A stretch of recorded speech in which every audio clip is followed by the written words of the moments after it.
Pernahkah kamu duduk diam di sudut kafe yang remang, menatap layar ponsel yang tak kunjung menyala dengan notifikasi yang kamu harapkan? Di luar sana, hujan turun membasahi kaca, seolah mewakili perasaanmu yang mulai tidak menentu. Kita sering terjebak dalam penantian panjang hanya untuk sesuatu yang belum tentu datang. Suasana kota yang sibuk seakan berbisik bahwa waktu terus berjalan, sementara kamu masih terpaku di tempat yang sama. Ini bukan sekedar tentang menunggu pesan singkat, tapi tentang menunggu sebuah kepastian yang tak kunjung mengetuk pintu hatimu. Disinilah kisah ini dimulai, di antara harapan yang tipis dan kenyataan yang dingin. Kenalkan Maya, seorang wanita yang selalu percaya bahwa kesabaran adalah kunci dari setiap hubungan yang indah. Dia adalah tipe orang yang akan memberikan seluruh dunianya hanya untuk melihat senyum di wajah seseorang yang dia sayangi. Maya tinggal di sebuah apartemen kecil yang penuh dengan buku-buku tentang cinta dan pengabdian. Namun, belakangan ini, senyum itu mulai memudar, digantikan oleh kerutan tipis di dahi setiap kali dia melihat jam dinding. Dia selalu berusaha memahami, selalu berusaha memberikan ruang, tanpa menyadari bahwa ruang itu perlahan-lahan menjadi jurang yang memisahkan. Maya adalah cermin bagi banyak dari kita yang seringkali terlalu baik pada orang yang salah. Di sisi lain, ada sosok yang selalu mengisi pikiran Maya, namun kehadirannya terasa seperti hantu yang datang dan pergi sesuka hati. Sosok ini adalah personifikasi dari kata nanti dan mungkin. Dia selalu punya cerita menarik tentang betapa sibuknya pekerjaannya atau betapa melelahkannya hari-harinya. Setiap kali Maya mengajak bertemu, selalu ada tembok besar yang bernama kesibukan yang menghalangi. Awalnya, Maya merasa bangga memiliki pasangan yang berdedikasi tinggi pada karir. Namun lama-kelamaan, dedikasi itu terasa seperti tameng untuk menghindar. Ketidakhadiran yang berulang ini mulai menciptakan pola yang menyakitkan dalam benak Maya. Konflik mulai merayap saat sebuah janji penting kembali dilanggar tanpa ada rasa penyesalan yang berarti. Itu adalah hari ulang tahun Maya, sebuah momen yang seharusnya menjadi perayaan kebersamaan. Dia sudah menyiapkan makan malam kecil, menyalakan lilin aromaterapi, dan mengenakan gaun terbaiknya. Namun, jam demi jam berlalu, dan suara ketukan pintu yang dinanti tak kunjung terdengar. Hanya ada satu pesan singkat yang masuk di menit akhir. "Maaf, aku tidak bisa datang, ada urusan mendadak." Kata-kata itu terasa seperti sembilu yang mengiris hati, membuat lilin-lilin yang menyala indah tadi seolah kehilangan cahayanya. Maya mulai menyadari sebuah pola yang mengerikan. Alasan selalu ada ketika niat itu tidak ada. Dia mulai memutar kembali memori tentang berapa kali rencana mereka batal karena hal-hal yang sebenarnya bisa diatur. Alasan-alasan itu terdengar sangat logis di telinga, namun terasa sangat hampa di hati. "Aku lelah, aku lupa, aku sedang tidak enak badan." Semua itu adalah tameng pelindung bagi seseorang yang tidak ingin berupaya. Sementara itu, Maya selalu menemukan jalan untuk hadir, bahkan di saat-saat tersulitnya sekalipun. Perbedaan kontras ini mulai membuka mata Maya bahwa hubungan ini timpang sebelah. Suatu sore, Maya tidak sengaja melihat seorang teman lamanya yang sedang berjuang menembus kemacetan demi menemui pasangannya yang hanya punya waktu 5 menit untuk bertemu. Temannya itu terlihat berkeringat dan lelah, namun matanya berbinar penuh semangat. Pemandangan itu bagaikan tamparan keras bagi Maya. Dia menyadari bahwa jarak, waktu, dan kesibukan hanyalah variabel yang bisa dikalahkan jika ada kemauan. Jika seseorang benar-benar menginginkanmu dalam hidupnya, dia akan menggeser gunung sekalipun untuk sampai padamu. Namun jika tidak, bahkan kerikil kecil di jalan pun akan dijadikan alasan untuk berhenti melangkah. Dari kegelisahan Maya memuncak pada suatu malam ketika dia benar-benar membutuhkan dukungan moral karena masalah keluarga yang berat. Dia menghubungi sosok itu berkali-kali, namun hanya mendapatkan nada sibuk dan pesan otomatis. Maya merasa benar-benar sendirian di tengah badai emosi yang menghantamnya. Di titik inilah, rasa sakit itu berubah menjadi kejernihan berpikir yang luar biasa. Dia berhenti menangis, bukan karena sedihnya hilang, tapi karena air matanya sudah terlalu berharga untuk dibuang bagi seseorang yang tak peduli.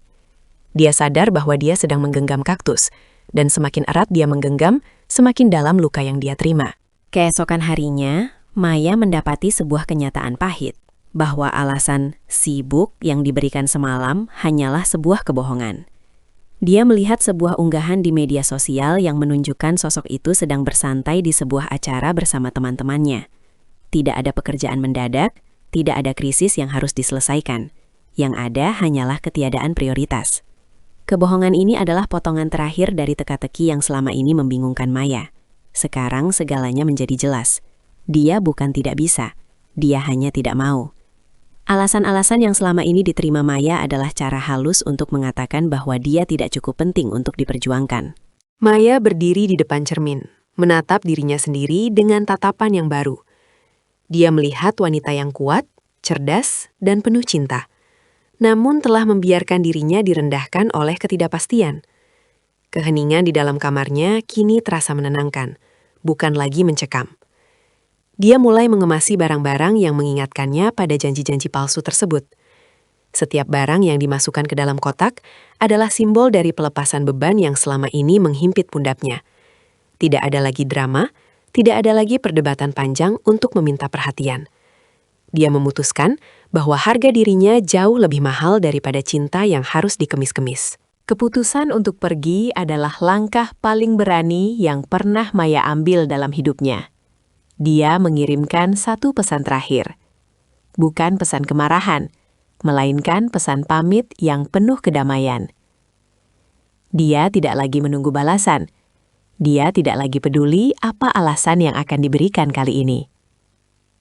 Dengan langkah mantap, dia keluar dari apartemennya, menghirup udara segar pagi hari yang terasa berbeda. Dunianya tidak runtuh.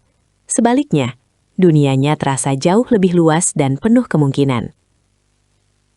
Dia menyadari bahwa melepaskan bukan berarti kalah, melainkan memenangkan kembali dirinya yang sempat hilang dalam labirin alasan seseorang. Beberapa bulan berlalu, dan Maya mulai memahami apa artinya dicintai dengan benar.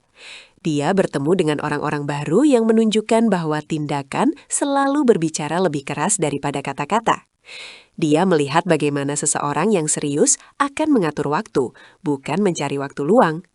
Dia belajar bahwa komitmen bukan tentang tidak adanya hambatan, melainkan tentang bagaimana seseorang menavigasi hambatan tersebut untuk tetap ada di sisimu. Hidup Maya kini dipenuhi dengan kepastian-kepastian kecil yang membangun fondasi kebahagiaan yang kokoh. Dia tidak lagi takut akan alasan karena dia tahu cara membedakannya dengan kenyataan. Kisah Maya adalah pengingat bagi kita semua tentang sebuah kebenaran universal dalam hubungan manusia. Jika seseorang benar-benar menginginkanmu, mereka akan menciptakan jalan, bahkan jika itu berarti harus membangun jembatan di atas samudra. Namun jika mereka tidak serius, mereka akan mencari alasan, bahkan jika jalannya sudah rata dan lurus di depan mata. Jangan pernah membiarkan dirimu menjadi pilihan kedua bagi seseorang yang kamu jadikan prioritas utama. Kamu berhak mendapatkan seseorang yang tidak membuatmu bertanya-tanya tentang posisimu di dalam hidupnya. Ingatlah, kasih sayang yang tulus tidak akan membiarkanmu menunggu dalam ketidakpastian yang menyiksa. Sekarang, berhentilah sejenak dan lihatlah ke sekelilingmu, atau lihatlah ke dalam hatimu sendiri. Apakah kamu sedang diperjuangkan, atau sedang dikesampingkan dengan tumpukan alasan? Jangan takut pada kesepian, karena kesepian jauh lebih baik daripada berada dalam hubungan yang membuatmu merasa sendirian. Waktumu adalah aset paling berharga yang kamu miliki. Jangan habiskan untuk menunggu seseorang yang bahkan tidak berniat untuk melangkah menuju arahmu. Belajarlah untuk mencintai dirimu sendiri dengan cukup kuat, sehingga kamu tahu kapan waktunya untuk pergi. Masa depanmu terlalu cerah untuk dikubur di bawah bayang-bayang janji yang tak pernah ditepati. Sebagai penutup, ingatlah kalimat ini baik-baik. Kalau dia serius, dia akan cari jalan. Kalau dia tidak serius, dia akan cari alasan. Jadikan kalimat ini sebagai kompas dalam setiap interaksi sosial dan asmaramu. Jangan biarkan retorika manis membutakanmu dari fakta yang ada di depan mata. Kamu adalah penulis skenario dalam hidupmu sendiri, dan kamu berhak menentukan siapa yang layak menjadi pemeran utama di sampingmu. Jadilah pribadi yang berani mengambil keputusan sulit demi kedamaian jangka panjang. Terima kasih telah mendengarkan perjalanan reflektif ini. Semoga kamu menemukan keberanian yang kamu cari selama ini. Jika video ini menyentuh hatimu atau memberikan perspektif baru, jangan ragu untuk menekan tombol like dan bagikan kepada mereka yang mungkin sedang membutuhkan pengingat ini. Tuliskan di kolom komentar, apakah kamu pernah berada di posisi Maya? Mari kita saling menguatkan di ruang diskusi bawah. Jangan lupa untuk subscribe agar tidak ketinggalan konten-konten naratif dan inspiratif lainnya dari kami. Hidup ini terlalu singkat untuk dihabiskan dengan alasan. Mari kita mulai mencari jalan menuju kebahagiaan yang sejati. Sampai jumpa di video berikutnya, tetaplah kuat dan hargai dirimu sendiri.